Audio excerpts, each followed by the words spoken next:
감사하신 아버지 하나님, 이제 2026년도 출발하였습니다. 저희 가운데 성령님께서 내주 동행하여 주시고 또 우리 삼위일체 하나님을 우리 삶 가운데서 함께 동행하며 누리고 경험하는 놀라운 시간들을 허락해 주심을 감사합니다. 이 시간 말씀을 삼하여 이 자리에 모여사오니 주의 성령님께서 저희 가운데 동행하여 주시고 또 구약 말씀을 통해서 말씀하여 주시고 또 이 말씀을 들을 때 우리 주 예수 그리스도를 보게 하여 주시고 깨닫게 하여 주시옵소서. 예수님 이름으로 기도합니다. 아멘. 2026년 1월 18일차 미래로 교회 목장 성경 교사반입니다. 열왕기하 4장 1절에서 17절 말씀, 제목은 그릇을 준비하는 믿음. 첫째 박스를 보시겠습니다. 1절에서 7절까지는 경제적 위기에 처한 과부 이야기입니다. 1번 질문 보시면 과부가 처한 위기는 무엇입니까? 해서 1절에 보시면 남편을 잃은 여인, 과부의 위기는 경제 문제입니다. 경제 문제뿐만 아니라 두 아들을 종으로 빼앗기면 이제 가정이 붕괴가 되는, 경제 문제로 가정이 붕괴되는 그런 위기를 당했습니다. 2번을 보시면 과부가 가진 것은 무엇입니까? 기름 한 병뿐, 기름이 남았습니다. 기름 한 병이 50ml. 그래서 오늘 기름병은 50ml 정도 남았다. 그 다음에 3번 질문, 기름이 언제 멈추었는가? 준비된 그릇만큼 기름이 지속되었다. 그 다음에 본문 관찰을 잠깐 더 보시면 1절에 남편 잃은 한 여인은 과부고요. 그 당시 이 여자만 생활이 이래 된 것은 아니라고 합니다. 이 사람의 남편은 누군가 수련생의 아내 가운데 한 사람인데 그 당시 수련생들의 생활이 다 이러했다라고 봅니다. 이 수련생들은 길갈이나 베델이나 여리고에 있는 선지자 학교 그 수련생들인데 생활이 다 이래합니다. 왜 그런가 하면 선지자 학교는 여호와의 종이고 이 북이스라엘은 바알의 천국이죠. 그래서 이곳에서 사는 사람들은 자기의 신앙 때문에 많은 핍박을 받고 생활고를 겪는 그런 사람들로 공동체 생활을 하고 있기 때문에 그 당시 전체가 다 이와 같이 생활이 정말 힘든 상황이다. 그리고 노예로 삼으려고 데려간다. 1절 끝에 이게 불법이다가 아니고 이거는 합법입니다. 그 당시에 율법에도 나와 있습니다. 신명기서의 15장 12절에 나와 있습니다. 빚을 못 갚으면 종으로 간다. 6년까지만 종으로 하고 제7년째는 자유를 주어서 내보낸다. 이것이 율법입니다. 그러니까 이건 합법이죠.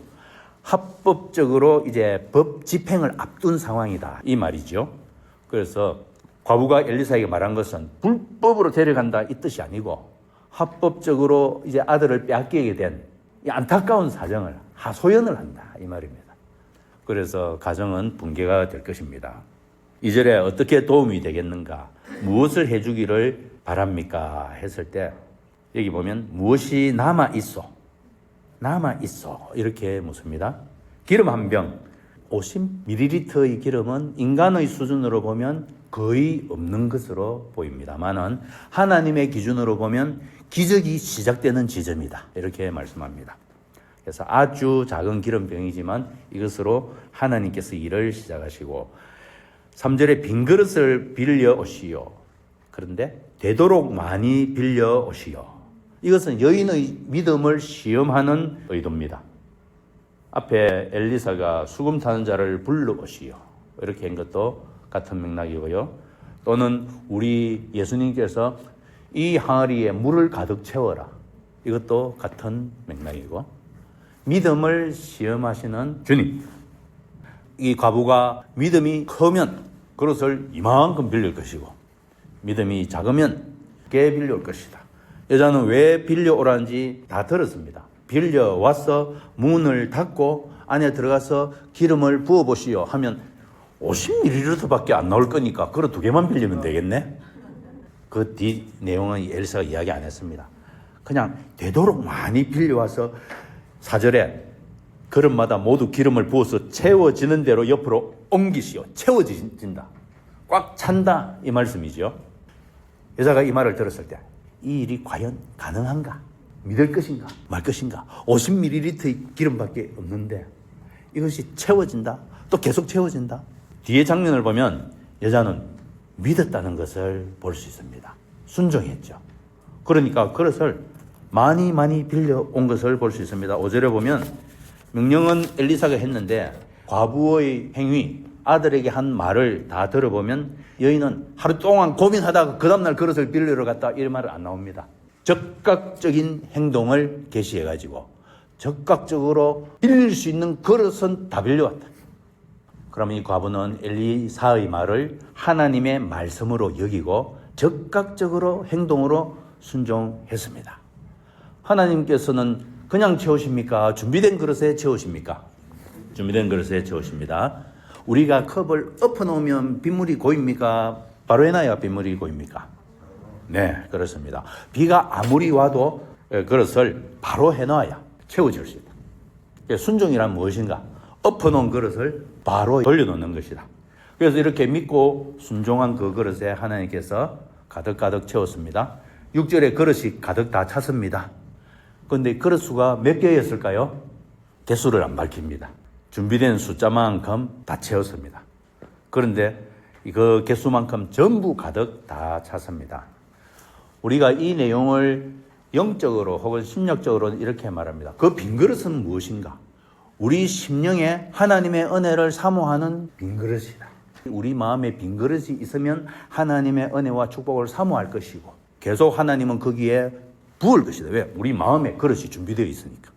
그 빈 그릇이 준비된 만큼 하나님은 계속 채우고 부으실 것이다. 이렇게 말합니다. 그러므로 우리는 풍성한 하나님의 은혜를 사모하는 영적인 빈 그릇으로 준비되기를 우리가 사모하고 구해야 한다. 이 준비는 우리가 해야 됩니다. 우리가 빈 그릇을 챙겨야 되겠습니다. 자, 7절에 보면은 일단 빚을 청산하세요.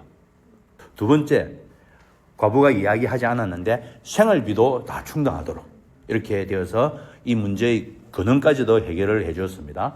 과부가 구한 것보다 더 넘치도록 하나님께서 은혜를 베풀어 주셨습니다. 그래서 과부의 그 어려운 문제를 엘리사가 해결을 해줬고 과부는 믿음으로 순종을 함으로 엘리사의 말을 정말 납득이 안 되는데 그러나 순종함으로 자기의 문제 해결할 뿐만 아니라 하나님의 능력을 경험했습니다. 자, 이제 또 장면이 바뀌어서 수넴 여인이 등장합니다. 수넴 여인은 일반 엘리사를 어떻게 인식했습니까? 9절에 하나님의 사람, 거룩한 하나님의 사람. 거룩한 하나님의 사람은 뭐 이마에 무슨 표시가 있을까요? 나는 하나님의 사람, 거룩한 하나님의 사람. 여자의 영적 통찰력 때문입니다. 이 여자는 신앙심이 있고 영적인 분별력, 통찰력이 있는 사람이고 거기다가 셈족의 출신으로서는 나그네를 대접하는 이러한 관습이 있는데 아브라함처럼 믿음이 있는 여자다 하는 것을 알 수 있고 거기다가 아주 부유한 여인이다. 그 말씀입니다. 이번에 여인이 준비한 것은 무엇입니까? 10절에 뭘 준비했습니까? 다락방을 하나 만들었습니다. 그리고 안에 기물은 4가지, 침대, 탁자, 의자, 등잔. 자, 이 다락방 하면 이스라엘, 성경에 나오는 이스라엘의 다락방은 그 집에서 가장 좋은 것, 2층 별채라고 보면 됩니다. 2층 별채, 바람도 선선하고 오히려 왕이 거기서 쉬기도 하는 그런 곳이고 어떻게 할 수 있는가? 10절에 앞에 보면 옥상에 벽으로 둘러친 작은 다락방.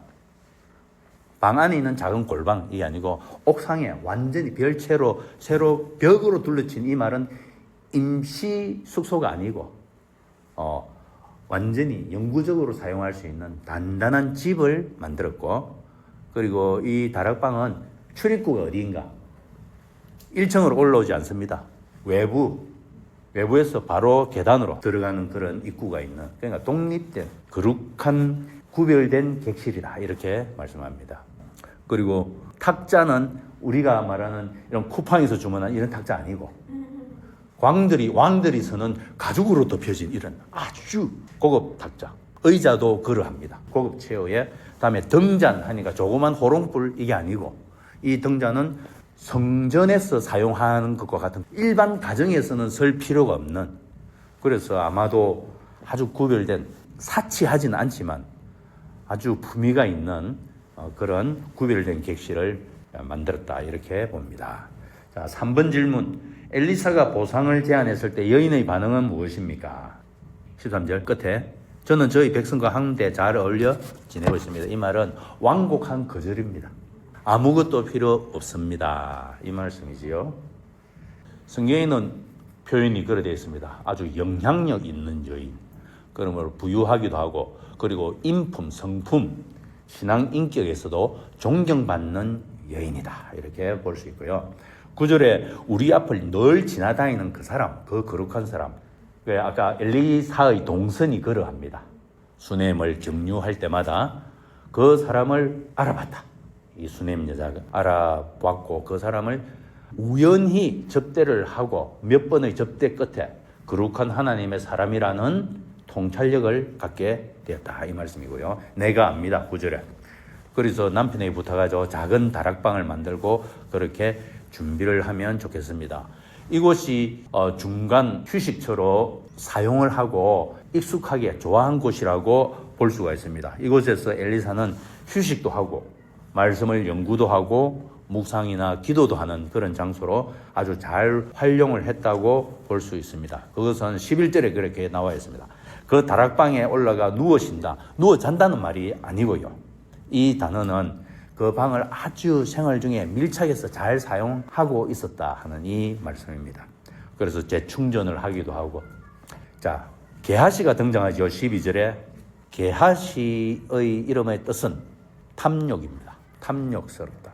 이 사람은 나중에 결말이 문둥병자로 끝납니다. 그리고 그 집안 대대로 문둥병의 저주를 받습니다. 게하시를 불러서 게하시에게 명을 합니다. 수넴 여인을 불러오라 해서 그 여인이 엘리사 앞에 섰다라고 말을 하는데 13절에 보면 엘리사가 그 여인에게 이야기하지 않고 게하시에게 말하고 게하시는 그 말을 부인에게 이렇게 전달하고. 왜 이렇게 하는가? 수넴 여자에게 직접 이야기했을 때 갑자기 당황스러운 질문이 된다든지 그렇게 하지 않도록 미리 배려를 하는 내용이지요. 그리고 엘리사가 왕이나 군사령관에게 무슨 부탁을 해드릴 게 있습니까? 엘리사 선지자와 엘리야 선지자가 다른 것을 지난번에 우리가 비교해 봤습니다.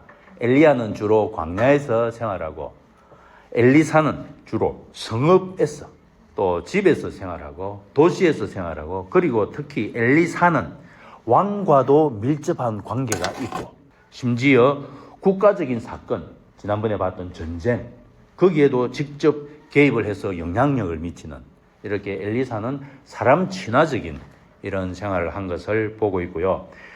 그 당시 북이스라엘 왕들은 세금을 많이 거둡니다. 특히 이 여자의 집안은 부잣집입니다. 부잣집은 세금을 많이 냅니다. 많이 내야 하고 그러다 보면은 어떤 불이익을 당한다든지 세금 징수가 과다하다든지 지나치게 부당한 어떤 요구를 받는다든지 그런 일이 있으면 제가 왕이나 군사령관에게 이야기를 해드릴 수가 있습니다. 어쩌면 그 남편이 그런 쪽에 일을 하는 사람이 아니었는가 하는 이런 추측도 있습니다. 그래서 이 집안의 사정을 좀 알게 되었다. 그런데 여자의 말은 저희 백성은 이 사람이 이사갈 지파인데 그 이사갈 지파에서 자기의 시족과 함께 그 시족 공동체의 보호를 받으면서 안전하게 잘 지내고 이 말씀은 저는 순수한 마음으로 한 것이지 뭐 청탁을 염두에 둔다든지 그런 어떤 보답을 기대하고 한 것은 아닙니다. 자, 그 다음 박스 보시면 약속을 성취하신 하나님. 1번 질문. 수넴 여인의 현실적 문제는 무엇입니까? 14절에 네, 아들이 없습니다. 딸도 없습니다. 불임입니다. 불임의 책임은 구약에 누구에게 있습니까? 여자에게 있습니다. 그러므로 여자가 임신을 위해서 모든 행위를 하고 그래도 안 나오면 본인이 나의 죄 때문이다 이렇게 생각하고 평생을 어둡게 사는. 그런데 수넴 여인은 나에게 자식이 없는 이 불임 문제에서 자유롭다 그렇게 생각한 것 같아요. 자신의 무자한 것이 하나님의 어떤 저주라든지 그런 문제 때문이 아니라는 것을 확신하고 있는 사람인 것 같아요. 얼굴이 밝다. 그러니까 엘리사와 같은 선지자까지 집안에 다락방까지 다 지어서 이렇게 섬길 수 있는 여유, 넓은 마음이 있는 아주 자유로운 마음을 가진 사람으로 보입니다. 이번 질문, 약속은 어떻게 성취되었는가? 17절에 보면 내년 이맘때에 당신은 품에 한 아들을 안고 있을 것이요 했는데 17절에 여인은 과연 임신하였다. 말씀대로 임신하였고 임신 약속, 출산 약속 또 다 이루어졌죠. 임신했고 다음 해에 아들을 낳았습니다.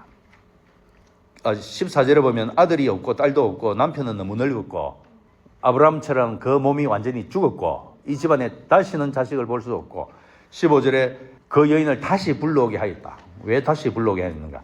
여기 13절에 내 백성과 함께 잘 어울려 지내고 있습니다 하고 돌려서 나가는 중입니다. 몸을 돌려서 나가는 중에 다시 불러서 부르니 이제는 게하시를 통해서 말 안 하고 엘리사가 그 여인에게 직접 이야기하는 내용이죠. 16절에 내년 이맘때에.